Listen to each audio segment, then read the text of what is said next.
অনুপাত বা রেশিও। আজকে আমরা অনুপাতের প্রাথমিক ধারণা নিয়ে আলোচনা করব। দেখো, প্রথমে দেখব আমরা অনুপাতের সংজ্ঞা, তারপরে অনুপাতের চিহ্ন এবং অনুপাতের যে পদসমূহ রয়েছে সেগুলো নিয়ে আমরা আলোচনা করব। প্রথমে দেখো অনুপাতের সংজ্ঞা। অনুপাত বলতে কী বোঝায়? দুটি সমজাতীয় রাশি একটি অপরটির কত গুণ বা কত ভাগ, এই তুলনাকে অনুপাত বলা হয়। আমরা যখন তুলনা করি কত গুণ বা কত ভাগ, তার নিশ্চয়ই সেখানে আমাদের দুটো রাশি আসবে, দুই বা এখানে বলতে পারি দুইয়ের বেশি, দুই বা তার বেশি।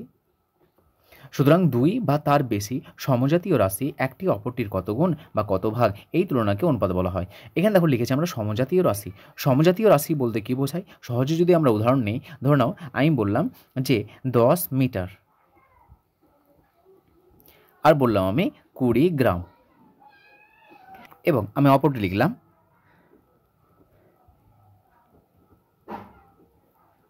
10 টাকা 50 পয়সা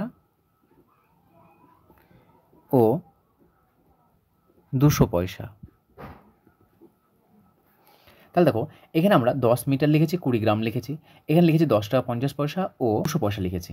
তাহলে এই যে আমরা মিটার লিখেছি দেখো, আর এখানে গ্রাম লিখেছি, এই দুটো কিন্তু সমজাতীয় রাশি নয়। কেন? কারণ এই যে মিটার, এই মিটার কাকে প্রকাশ করে? মিটার আমাদের দৈর্ঘ্যকে প্রকাশ করে, দৈর্ঘ্যের একক হলো মিটার।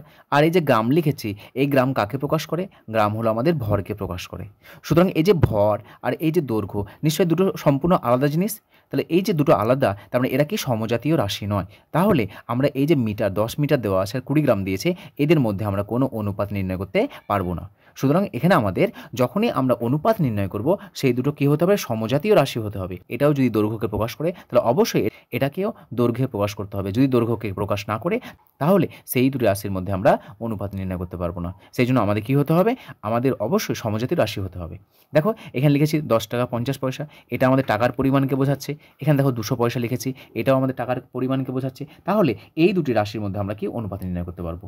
সুতরাং রাশি দুটো আমাদের কিন্তু সমজাতীয় রাশি হতে হবে। যদি বলি আমরা যে 10 মিটার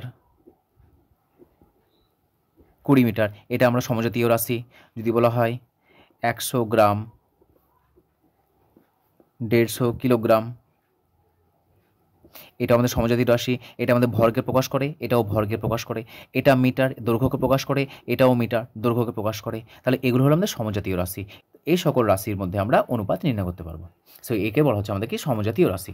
সুতরাং আমাদের প্রথম শর্ত হলো, যদি অনুপাত নির্ণয় করতে যাই, তাহলে অবশ্যই সেটা কী হতে হবে? সমজাতীয় রাশি হতে হবে। সমজাতীয় রাশি না হলে আমরা অনুপাত নির্ণয় করতে পারবো না। এবং এখানে দুটো জিনিস মনে রাখবে, অনুপাত যখন আমরা নির্ণয় করব, নাম্বার 1, রাশি কী হতে হবে আমাদের? রাশি দুটি সমজাতীয় হতে হবে। এবং দ্বিতীয় নম্বর, আমাদের একই এককে প্রকাশ করব। একই এককে প্রকাশ করতে হবে। এই দুটো, যেমন ধরে নাও এখানে লিখেছি আমরা 100 গ্রাম, এখানে লিখেছে 150 কিলোগ্রাম। তার নিশ্চয় এটা রয়েছে আমাদের গ্রামে, এটা রয়েছে কিলোগ্রামে। দুটো সমজাতীয় রাশি, কিন্তু একক দুটো ভিন্ন রয়েছে। এটা গ্রাম রয়েছে, এটা কিলোগ্রাম রয়েছে। তাহলে এই যে গ্রাম রয়েছে, হয় গ্রামকে আমরা কিলোগ্রামে অথবা কিলোগ্রামকে আমরা গ্রামে প্রকাশ করব। তাহলে আমরা জানি এটা 100 গ্রাম থাকলো, 150 কিলোগ্রামকে আমরা যদি গ্রামে নিয়ে যাই, তাহলে কত দিয়ে গুণ করতে হবে? 1000 দিয়ে গুণ করতে হবে, 1000 গ্রাম। তাহলে দেখো, এটাও গ্রাম চলে এসছে, এটাও গ্রাম চলে এসছে। সুতরাং এই দুটোর মধ্যে আমরা এবার তারপর কী করব? অনুপাত নির্ণয় করব। তাহলে প্রথম মনে রাখবে যে যখনই আমরা অনুপাত নির্ণয় করব, রাশি দুটি সমজাতীয় রাশি হতে হবে।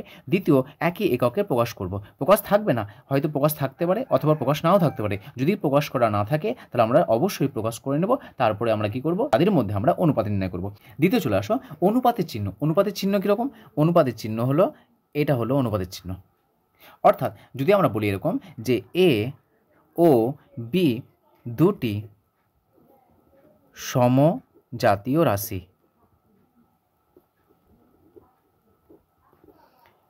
তাহলে এ ও বি যদি দুটি সমজাতীয় রাশি হয়, তাহলে এ ও বি এর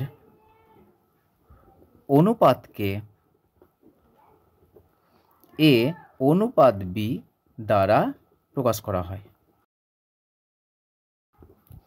তাহলে এই যে আমরা লিখেছি এ অনুপাত বি, অথবা এটাকে আমরা ইজ টু হিসেবে পড়ি, এ ইজ টু বি, এভাবে রিড করতে পারো অথবা বলতে পারো এ অনুপাত বি। যেমন উদাহরণ ধরে নাও যে 10 পয়সা ও 20 পয়সা এই দুটোর মধ্যে অনুপাত, পয়সার অনুপাত কত? তাহলে আমরা কি লিখব? এখানে 10 পয়সা লেখা আছে, 10 পয়সা লিখলাম, অনুপাত চিহ্ন দেব 20 পয়সা। এবং দেখো এই যে অনুপাত লিখেছে, এই অনুপাতের আবার ভগ্নাংশ রূপ রয়েছে। ভগ্নাংশ রূপ কীরকম? এ অনুপাত বি, এটাকে আমাদের এ বাই বি হিসাবেও লেখা হয়। অর্থাৎ প্রথমে যেটা আছে সেটাই লিখেছি, এবং নিচে যেটা হরে আসবে সেটা হচ্ছে পরের যে সংখ্যাটা রয়েছে, পরের যে রাশিটা রয়েছে সেই রাশিটাকে পরে লিখব। তাহলে এই যে অনুপাত, এই অনুপাতকে আমরা এই ভগ্নাংশের আকারেও লিখতে পারি। শুধু দেখো এখানে আমরা একটা এক্সাম্পল লিখেছি যে 10 পয়সা ও 20 পয়সার অনুপাত কত। তাহলে 10 পয়সা ও 20 পয়সার অনুপাত হলো, এখানে লিখেছি দেখো 10 পয়সা ইজ টু 20 পয়সা। এখানে দেখো পয়সা পয়সা ক্যান্সেল হয়ে গেছে। কেন ক্যান্সেল হয়েছে? কারণ দেখো ভাগের আকার যদি লিখি আমরা, তাহলে কত হবে এটা বলো? এটা যদি আমি ভাগের আকার লিখি তাহলে 10 পয়সা, অনুপাত দেওয়া আছে, আমি লিখছি 20 পয়সা। তা দেখো এটার সঙ্গে এটা কেটে আছে, সেই জন্য আমরা অনুপাতের বাম দিকে যেটা একক রয়েছে, ডান দিকে যেটা একক রয়েছে, এই একক দুটোকে কেটে দিয়েছি। তারপর দেখো আবার এই শূন্যের সঙ্গে শূন্য কাটছে, দেখো এই শূন্যের সঙ্গে শূন্য কেটে দেখো 1:2 কত হচ্ছে 2, তাই লিখতে পাচ্ছি আমরা 1/2 সমান এই ভগ্নাংশ আকারটাকে আমরা আবার অনুপাতের আকার লিখতে পারি 1:2। সুতরাং এখানে আমাদের যখন অনুপাত দেওয়া থাকবে, অনুপাতটাকে এই অনুপাতের আকারে রাখতে পারো, এবং এই অনুপাতকে আমাদের আবার ভগ্নাংশ আকারে লেখা যাবে। অর্থাৎ এ ইজ টু বিকে আমাদের এ বাই বি লেখা যাবে, আবার এ বাই বি থাকলে তাকে আমরা এ ইজ টু বি এই অনুপাতে আমরা লিখতে পারি। তারপর দেখো অনুপাতের পদ আমরা এখানে লিখেছি, দেখো এ ইজ টু বি, তাহলে এই যে এ ইজ টু বি, এখানে পদসমূহ কটা? দুটো পদ রয়েছে, কারণ এ আর বি দুটি সমজাতীয় রাশিকে নিয়ে আমরা যে অনুপাত তৈরি করেছি, এই অনুপাতে দেখো এ একটা পদ রয়েছে, বি একটা পদ রয়েছে। এই যে প্রথম পদ রয়েছে, এই প্রথম পদকে বলা হয় আমাদের পূর্বপদ, এবং দ্বিতীয় যে পদটা রয়েছে একে বলা হয় উত্তর পদ। তো অবশ্যই এটা মনে রাখবে যে কোনো অনুপাতের প্রথম যে পদটা থাকে তাকে বলা হয় পূর্বপদ, এবং দ্বিতীয় যে পদ থাকে তাকে বলা হয় উত্তর পদ। সো এটা গেল আমাদের অনুপাতের প্রাথমিক ধারণা। অর্থাৎ প্রথমে দেখলাম আমরা অনুপাতের সংজ্ঞা, যে দুটি বা তার বেশি সমজাতীয় রাশি একটি অপরটির কত গুণ বা কত ভাগ, এটাকে অনুপাত বলা হচ্ছে। এবং অনুপাতের সময় মনে রাখবে যে অনুপাত কাদের নির্ণয় করি? সমজাতীয় রাশির অনুপাত নির্ণয় করি। এবং সমজাতীয় রাশির অনুপাত দেওয়া থাকলেও তাদের যদি একই এককে না প্রকাশ করা থাকে, তাহলে অবশ্যই আমরা তাকে একই এককে প্রকাশ করে নেব। তারপরে অনুপাতের চিহ্ন দেখলাম, অনুপাতের চিহ্ন এটা, যেটা আমরা ইজ টু হিসেবে পারি, অথবা আমরা অনুপাত হিসেবে পড়ব, যে এ অনুপাত বি। দেখো এ ও বি দুটি সমজাতীয় রাশি যদি হয়, তাহলে এ ও বি এর অনুপাতকে আমাদের এ ইজ টু বি অথবা এ অনুপাত বি দ্বারা প্রকাশ করা হয়। এই অনুপাতকে আমরা আবার ভগ্নাংশের আকারে লিখতে পারি। ভগ্নাংশ কত? এ ইজ টু বি, প্রথমে যেটা রয়েছে সেটাকে উপরে লিখলাম, এবং দ্বিতীয় যেটা রয়েছে তাকে নিচে লিখলাম। অর্থাৎ প্রথম যে পদ তাকে লবে লিখব, আর দ্বিতীয় যে পদ তাকে হরে লিখব। তাহলে এটা আমাদের একটা ভগ্নাংশের রূপ পেলাম। এখানে দেখো আরেকটা এখানে বলতে পারি যে একই এককে প্রকাশ করার পরেও আমাদের অনুপাতের কিন্তু কোনো একক থাকে না, একক বর্জিত। দেখো একক আছে, আমরা দেখো 10 পয়সা ও 20 পয়সার মধ্যে যে অনুপাত বের করলাম, কত এসছে বলো তো? 1:2। এখানে কি কোনো একক আছে? একক থাকে না। কেন? দেখো পয়সা পয়সা কেটে যাচ্ছে, যেহেতু আমাদের অনুপাত মানে হচ্ছে ভাগ, সো ভাগের আকারে লিখেছি, লব্বাই হরের আকারে। সো লব্বাই হরের আকারে যদি লেখা হয়, তাহলে উপরের পয়সা নিচের পয়সা দেখো ক্যান্সেল হয়ে যাচ্ছে, কেটে যাচ্ছে। সেই জন্য আমাদের বলা হয় যে অনুপাত হচ্ছে একক বর্জিত।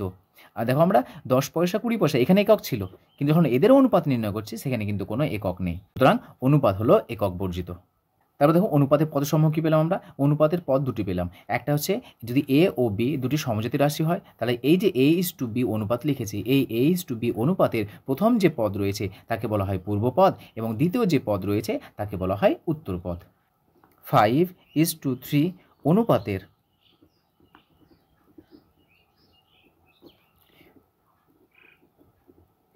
পূর্বপদ কত এবং উত্তরপদ কত? পূর্বপদ কত রয়েছে? প্রথমে দেখো 5 রয়েছে, এই প্রথম পদটিকে বলা হয় পূর্বপদ, 5 লিখলাম। উত্তরপদ কত? এই যে 3 রয়েছে, দ্বিতীয় যে পদটি রয়েছে সেই দ্বিতীয় পদকে বলা হয় আমাদের উত্তরপদ। এবার আমরা কতগুলো উদাহরণ নিয়ে আলোচনা করব। প্রথমে দেখো অনুপাত নির্ণয় করতে বলেছে 10 কিলোগ্রাম ও 25 কিলোগ্রাম। তাহলে এখানে আমরা লিখব 10 কিলোগ্রাম ও 25 অনুপাত সমান 10 কিলোগ্রাম কিগ্রা অনুপাত 25 কিগ্রা। পরের লাইনে এই কিগ্রা কিগ্রা ক্যান্সেল হয়ে যাচ্ছে, কাটাকাটি করো, তো 10 এদিকে 5, তোমার 10:25 সমান, আমরা অনুপাতকে কাটাকাটি করতে পারি, ভগ্নাংশ আকারে না লিখেও কাটাকাটি করবে, তার সুবিধা হবে। তাহলে দেখো 5 দিয়ে কাটছে, 5 দুগুণে 10, 5 5 25, সো 2:5। সো এটা আমাদের অ্যান্সার। পরবর্তী দেখো 2 টাকা 50 পয়সা ও 1 টাকা 25 পয়সা। তাহলে প্রথমে দুটোকেই একই এককে নিয়ে আসো। 2 টাকা মানে কত? 200 পয়সা, 2 গণিত 100 পয়সা প্লাস 50 পয়সা সমান কত আসছে আমাদের? 200 প্লাস 50 পয়সা সমান 250 পয়সা। আর 1 টাকা 25 পয়সা মানে কত? 1 টাকা মানে 100 পয়সা প্লাস 25 পয়সা।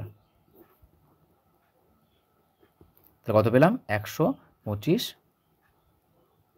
পয়সা। এদের অনুপাত বের করে নাও। তাহলে এদের অনুপাত কত হবে? সো 250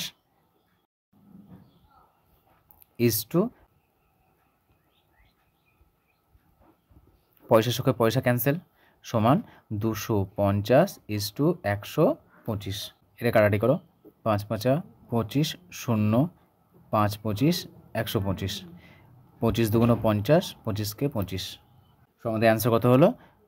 2:1। এখানে মনে রাখবে, যখনই আমাদের অনুপাত বের করতে দিবে আমরা সর্বদা লঘিষ্ঠ আকার করব, মানে কাটাকাটি করে ছোট আকার নিয়ে আসবো, লঘিষ্ঠ আকার। সো যখনই অনুপাত দেওয়া থাকবে সবসময় সেটাকে আমরা কি ছোট আকার নিয়ে আসবো, কাটাকাটি করে লঘিষ্ঠ আকার নিয়ে আসবো। তারপর দেখো আয়তকার বাগানের দৈর্ঘ্য 8 মিটার ও প্রস্থ 5 মিটার। তাহলে বাগানটির দৈর্ঘ্য ও প্রস্থের অনুপাত কত? তাহলে বাগানটির দৈর্ঘ্য প্রস্থের অনুপাত কত হবে? দৈর্ঘ্য ইজটু প্রস্থ সমান, দৈর্ঘ্যের মান কত দিয়েছে? 8 মিটার, লিখে নাও 8 মিটার, ইজটু প্রস্থের মান কত দিয়েছে? 5 মিটার, 5 মিটার। যেহেতু দুটো একই এককে আছে তাহলে একক ক্যান্সেল হয়ে যাচ্ছে, কত হচ্ছে আমাদের? 8:5। পরবর্তী দেখো 3:2 অনুপাতের পূর্বপদ ও উত্তরপদ কত? তাহলে বলো 3:2 অনুপাতের প্রথম যে পদ আছে তাকে বলা হয় পূর্বপদ। তাহলে পূর্বপদ কত? পূর্বপদ সমান হচ্ছে 3 এবং উত্তরপদ হচ্ছে পরেরটা, কত আছে? 2 রয়েছে, সো 2। তো এটা হলো পূর্বপদ, এটা হলো উত্তরপদ। এর পরবর্তী লেকচার আমরা অনুপাতের যে আমাদের বিভিন্ন প্রকারগুলো রয়েছে, গুরু অনুপাত, লঘু অনুপাত, সাম্যানুপাত, সেই সকল বিষয় নিয়ে আমরা আলোচনা করব।